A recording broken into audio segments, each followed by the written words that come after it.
सुगंधा और उसकी सास कांता के बीच एक अजीब सी जंग रहती थी। ये जंग थी किचन में कौन ज्यादा अच्छा काम करेगा और घर के सदस्यों के दिल जीतेगा। और उनकी इस जंग में हमेशा कुर्बान होते थे उनके दोनों पति। कैसे? आइए देखते हैं इस किचन पॉलिटिक्स की कहानी में। एक दिन किचन में, माँ जी आज मैं बना रही हूँ मेथी की सब्जी। इस खाने से घर वालों के पेट की सारी समस्या खत्म हो जाएगी। और मैं बना रही हूँ तड़के वाली छाछ, जिसे पीते ही गैस की समस्या कभी नहीं होगी। दोनों अपने अपने खाने को लेकर टेबल पर पहुंच जाती हैं। तभी सुगंधा के ससुर उसकी बनाई सब्जी की तारीफ कर देते हैं। अरे वाह, मेथी की सब्जी भी बनी है, बड़ी ही स्वादिष्ट है। वाह बहू वाह। अरे बहू, लेकिन इसमें इतनी सारी मेथी बर्बाद करने की क्या जरूरत थी? देखिए माँ जी, ये तो वो मेथी है जो आप रात में भिगोकर सुबह उसका पानी पीती हैं, और जो मेथी फेंक देती हैं उसी से मैंने ये सब्जी बनाई है। अरे वाह बहू, तुमने तो बड़ा ही समझदारी का काम किया। बस अब क्या था। कांता जी का तो मानो ये सुनकर खून ही सूख गया। वो फैसला कर लेती है कि किसी भी तरह वो अपने खाने की तारीफ लेकर ही रहेगी और सुगंधा को किचन में उसकी कमियां गिनाएगी। कांता फ्रिज खोलकर देख रही होती है और फिर सुगंधा से कहती है, अरे बहू ये क्या, पूरा फ्रिज गंदा पड़ा है। तभी वहाँ सुगंधा का पति आ जाता है।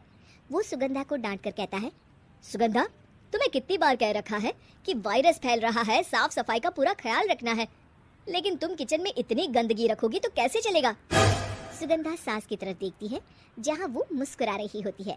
सुगंधा समझ जाती है कि सास ने उससे बदला लेने के लिए ये सब किया है। दोनों रात के खाने की तैयारी में लग जाती हैं। दोनों ना एक दूसरे की तरफ देखती हैं और ना ही एक दूसरे से बातें करती हैं।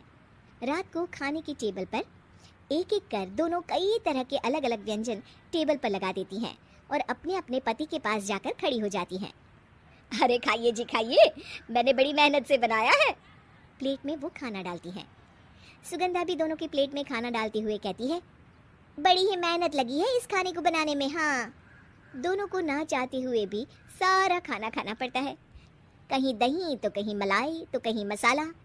और इन सब के बाद दोनों बड़ी ही मुश्किल से अपने कमरे में सोने जाते हैं। लेकिन अगली सुबह सुगंधा का पति चिल्ला रहा होता है, हाय रे, हाय मेरा तो पेट खराब हो गया, हाय माँ बहुत दर्द हो रहा है। तो वहीं कांता के कमरे से भी कुछ ऐसी ही आवाज आने लगती है। हे भगवान, इस सास बहू की लड़ाई हमारी जान लेकर रहेगी। जाओ कोई डॉक्टर को बुला कर लाओ। डॉक्टर आते हैं। दोनों को देखकर कांता और सुगंधा से कहते हैं, देखिए आप दोनों इन्हें खाने में हल्का ही दीजिएगा, हो सके तो रात का खाना जल्दी खाया करें और वॉक किया करें। इतना कहकर डॉक्टर वहाँ से चले जाते हैं।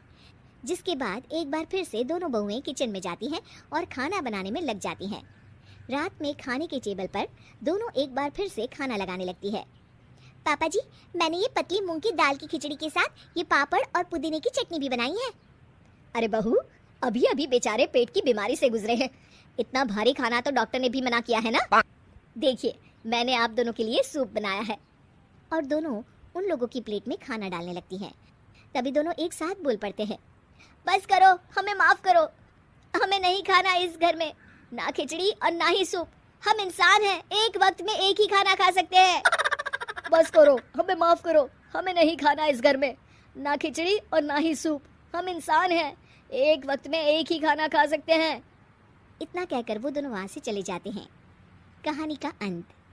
आप लोग उम्मीद कर रहे होंगे कि अंत में सब ठीक हो जाएगा। नहीं जनाब, अगर सास बहू के बीच सब ठीक हो जाए तो आप ये सीरीज देखे ही क्यों? तो मजा लीजिए इस चैनल में सास बहू से जुड़ी कहानियों का, क्योंकि ये ऐसा रिश्ता है जिसकी मिठास उसकी खटास में हमेशा ज्यादा ही